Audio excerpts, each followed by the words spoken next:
ازيكم؟ ايه الاخبار؟ احنا ماشيين اهو رايحين نيوكاسل، وده الطريق وجماله زي ما انتوا شايفين كده. تحس ان فيه هدوء كده، فيه هدوء في الطريق.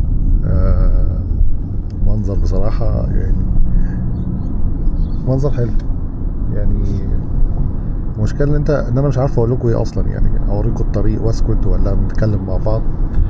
فانا قررت يعني ان انا ايه، ما اسكتش واقعد اتكلم معاكم. فانا ممكن اخد كام سؤال كده من التيك توك كده، نجاوب عليهم.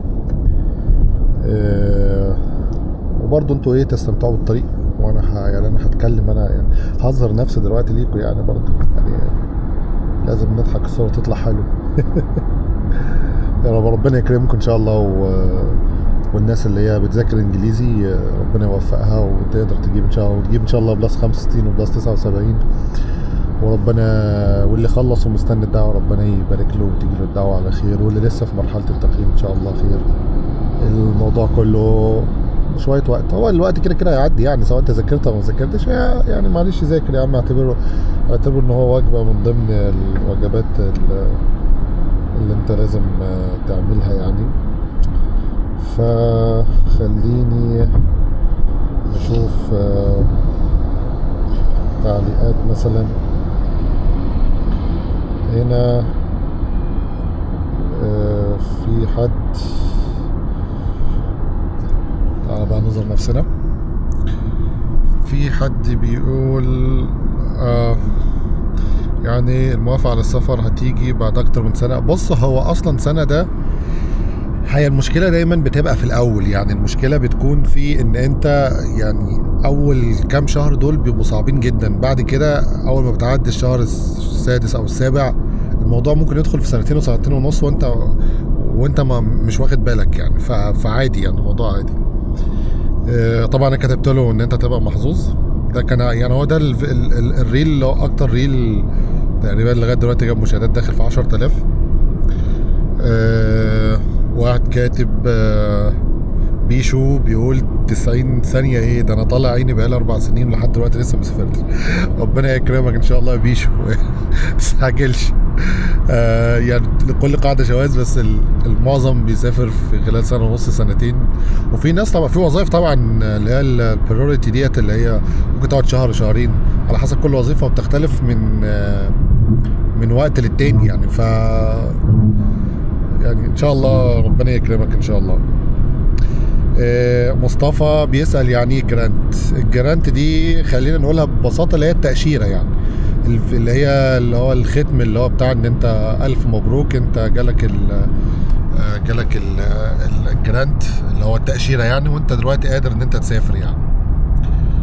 التفاصيل ازاي لو سمحت؟ طبعا التفاصيل ديت احنا شرحناها كتير على فيديو، في فيديوهات على اليوتيوب. ممكن تبحث عن الخطوة الجاية، اكتب بالهجرة للاستيراد الخطوة الجاية تظهر لك ان شاء الله. في حد بقى يعني ايه كاتب حاجة جميلة جدا يعني، طبعا قلت اي كلام يعرفه صبي او هواجي. يا عم ماشي، احنا على الله حكايتنا يا عم، واحنا غلابة والناس اللي بتتابعنا غلابة. ذنبنا ايه ان الريل بتاعنا ظهر لحد يعني عارف كل حاجة؟ خلاص يا عم ماشي يا عم، مفيش مشكلة. واحدة من الحاجات الغريبة طالبين شهادات الخبرة بصيغة مختلفة تماما عن الصيغة اللي في معظم الدول، أو طالبين بيان تأمينات غالبا غير متاح في معظم الدول. هو ده طريقتهم يعني الستايل اعتقد الستايل بتاع الخبرة ده يعني معروف، يعني ان انت تبقى مكتوب فيه الراتب بتاعك وعدد ساعات العمل والحاجات دي في الاتش ار ليترز معروفة يعني. بخصوص التأمينات ده حقيقي عندك حق، بس هم عايزين يطمنوا ان في طرف ثالث اثبات ليك، لان ممكن اي حد يشوف اي واحد صاحبه يضرب الشهادات. هو اكيد دي ما جاتش من فراغ يعني، اكيد ديت بعد تجارب كتير هم قرروا ان هم يعملوا الموضوع ده. ف يعني دي حاجة ترجع لهم يعني. فاحنا او يعني حتى لو احنا معترضين يعني للأسف مش هنعرف نعمل حاجة يعني. بس الله المستعان يعني. بالنسبة للفيش بحتاجه امتى وانا في اللودج مش في مرحلة التوثيق الفيتا اسيس، صح ولا لأ؟ سؤال تاني، لو انا في السعودية بحتاج اعمل فيش في السعودية من ابشر ومصر كمان ولا السعودية يكفي؟ طيب السؤال الاولاني، انت مش محتاج الفيش في المرحله اللي هي بتاعه الفيتا اسيس، مش محتاجه خالص. الفيش ده انت بترفعه اصلا او بتعمله ممكن بعد كمان لما تعمل مرحله اللودج، اللي هو يعني تكون رفعت الورق بتاعك وبناء عليه بتبدا الايه ترفع الفيش بتاعك.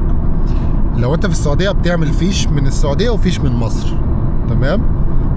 لان انت اكيد يعني قعدت فتره كبيره في مصر قبل ما تروح السعوديه، فدي البلد الام دي حاجه اساسيه ان انت تعمل فيها الفيش بتاعك.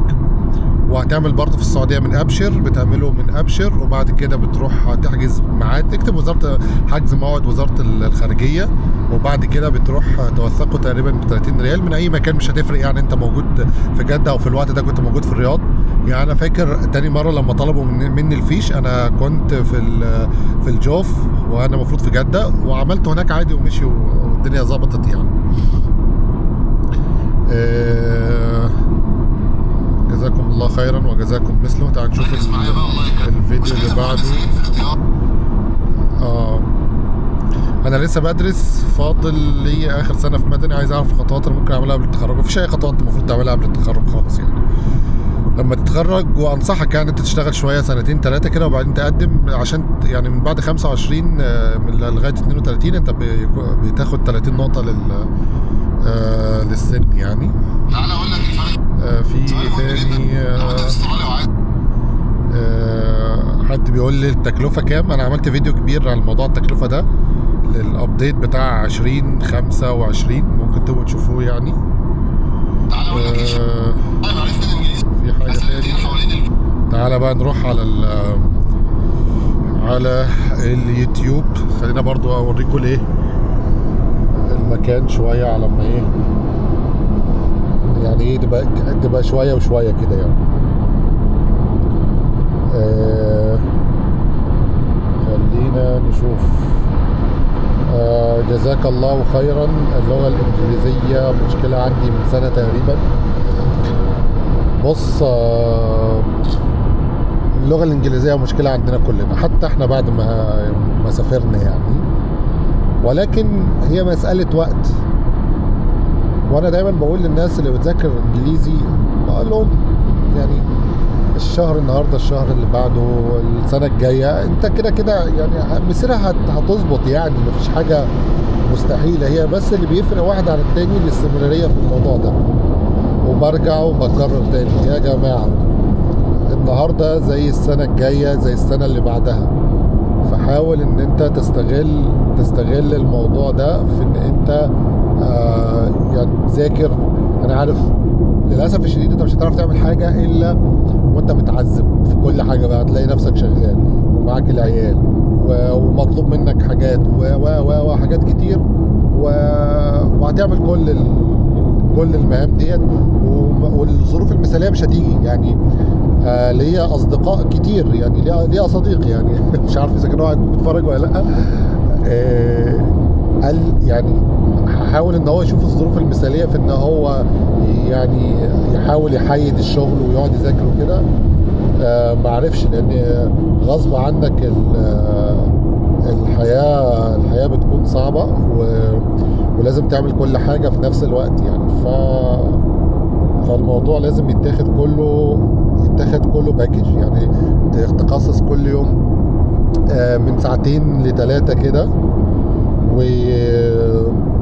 وعلى اساسها تقرر ان شاء الله يعني ان انت تذاكر. انا كنت كل يوم بذاكر مثلا ساعه ونص، ساعتين، 3، طبعا 3 ساعات بصراحه. برضو كنا كل شويه تقوم تشرب شاي، تشرب قهوه، عشان كنت بتصفى على ساعه كل يوم يعني. بس انا طبعا برضو انا مش مقياس، لان انا جبت 63 وجات لي الدعوه على طول يعني في يومين، في 23، فما كنتش مقياس، فانا ما لحقتش اذاكر. ذاكرت ما كملتش 3 شهور يعني.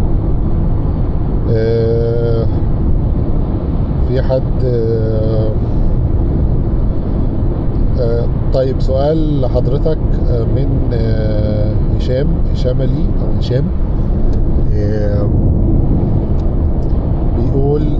طب لو حضرتك، انا بعد ما يعني بعد القبول لازم يكون معايا الورق الاصلي لان مقدم من بلد مقيم فيها حاليا وليس مصر، ينفع اخلص تاشيره والفيزا من بلد غير بلد الاصلي؟ بص يا هشام، انت مش مطلوب منك تعمل اي ورق اصلي ولا تبعت اي ورق خالص مهما كان، كلها حاجات اونلاين. وانت لو معاك السكان بترفع الورق اسكان وبترفعه، بس مش مطلوب منك اي حاجه اثبات لاي حاجه خالص ان انت تبعته اوفلاين يعني. طبعا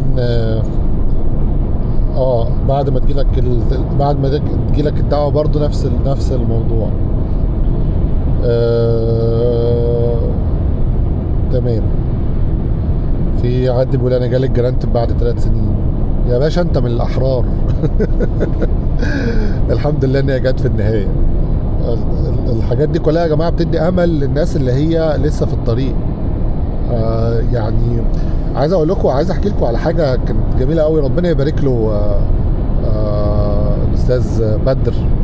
لما كنت بتفرج عليه في شهر 5 او شهر 4 2023، وكان وقتها عامل لقاء مع الاخ اليمني ل 491، وكنت اشوف طبعا والفيديوهات بتاعته اللي كانت بالعربيه زي ما انتم شايفينها كده، كانت حاجه بصراحه يعني بتشجع الواحد وبتحفزه، وكنت بابا مبسوط وبقول نفس الكلام اللي انت بتقوله دلوقتي. معقول انا في يوم من الايام هسافر؟ والحقيقه ان انا سافرت وموجود اهو، بدليل انا بصور لك الفيديو. فالفيديوهات دي يا جماعه بتبث الامل في الناس يعني انا ان حد من ورا الفيديوهات بتاعتي يسافر، بصراحة دي حاجة جميلة جدا. برضه عايز احكي لكم على حاجة. كنت امبارح في سيدني وكلمت الاخ الدكتور محمد كمال، راجل من اروع الناس المحترمة ذو اخلاق، اللي انا يعني لما جيت اعمل ريفرش او ابديت لاستراليا كان هو اول واحد طلع لي واداني امل وربنا يبارك فيه. فلازم تبقى عارف ان هي سلسله، وكل واحد بيسلم واحد، ومسيرك السنه الجايه لما ربنا يكرمك هتلاقي نفسك بتعمل فيديوهات وتعمل احسن مننا ان شاء الله، وتقدر ان انت تفيد الناس. فالحاجات دي يعني بصراحه مهمه جدا يعني. وانت عندك مهمه كبيره جدا، وهي مهمه اللغه الانجليزيه. لو انت ربنا كرمك وكنت كويس في الانجليزي، فانت عندك فرصه كبيره جدا ان انت يعني انا فاكر احد الاصدقاء، هو طبعا ما هاجرش ولا فكر ولا حاول، بسم الله ما شاء الله، انا كنت ادخله مثلا على في بقى ثواني كده اوريكم، مش عارف اجيبها ازاي، البحيره الجميله دي بصراحه تحفه. يا عم الطريق افتح يا عم، شيل العربيه دي يخرب بيت كده. خد يا ولا. المنظر تحفه بصراحه يعني. فكان يدخل عليه بيوني معايا، هو مش مذاكر ولا عنده استراتيجيات، ما شاء الله بسم الله ما شاء الله، كان بيقفل التسعينات على طول. كنت بقول له يا ابني انا لو عندي ربع اللي عندك ده يعني سافرت من زمان يعني.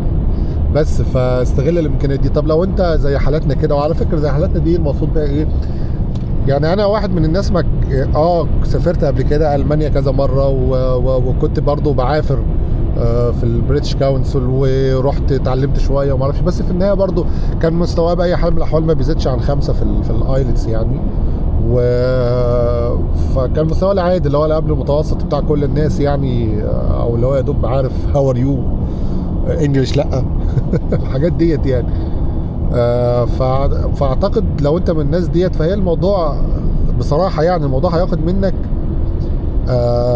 بدايه من 3 شهور بتبقى انت خلاص عديت بلس 60 يعني، لغايه مثلا 5 شهور 6 شهور 7 شهور على حسب الحركه. يا عم حتى لو خدت سنه، ما تاخد سنه يا عم، انت يعني محسسني ما انت قاعد بقالك في الحياه بقالك بتاع 30 سنه، وسنه ورا سنه ورا سنه، ايه المشكله يعني ما تتعب شويه يعني. وبعدين خلي بالك، اوعى تسيب الشغل بتاعك ولا نقلب بقى لينا احنا، اوعى تسيب الشغل بتاعك او ان انت تأجل حاجة. ذاكر وسط الشغل ووسط المرمطة. انا كنت بطلع من الشغل عندي، بروح اتغدى واكل، وكنت انام مثلا ساعة ولا حاجة، وانزل اذاكر ساعتين، وبعدين ارجع عادي تاني اشوف حياتي واشوف دنيتي والقصة دي كلها. فالظروف المثالية مش هتيجي، لازم انت كل يوم كده تحشر لك بتاع ساعة ساعتين علشان يعني ايه ربنا يكرمك ان شاء الله، وتقدر ان انت يعني توصل اللي انت محتاجه يعني. فالموضوع يستاهل يا جماعه والله. يعني انتوا لو شايفين المنظر اللي انا شايفه دلوقتي يعني لو على انجليزي امره سهل يعني. المهم يعني ربنا يوفقكم ويكرمكم ان شاء الله، واشوفكم بقى في فيديو جديد كده بقى. ما تنسوش بقى تعملوا لايك واشتراك والحاجات اللي هي الجميله دي الله يعني. يلا صباح الفل، مع السلامه، السلام عليكم.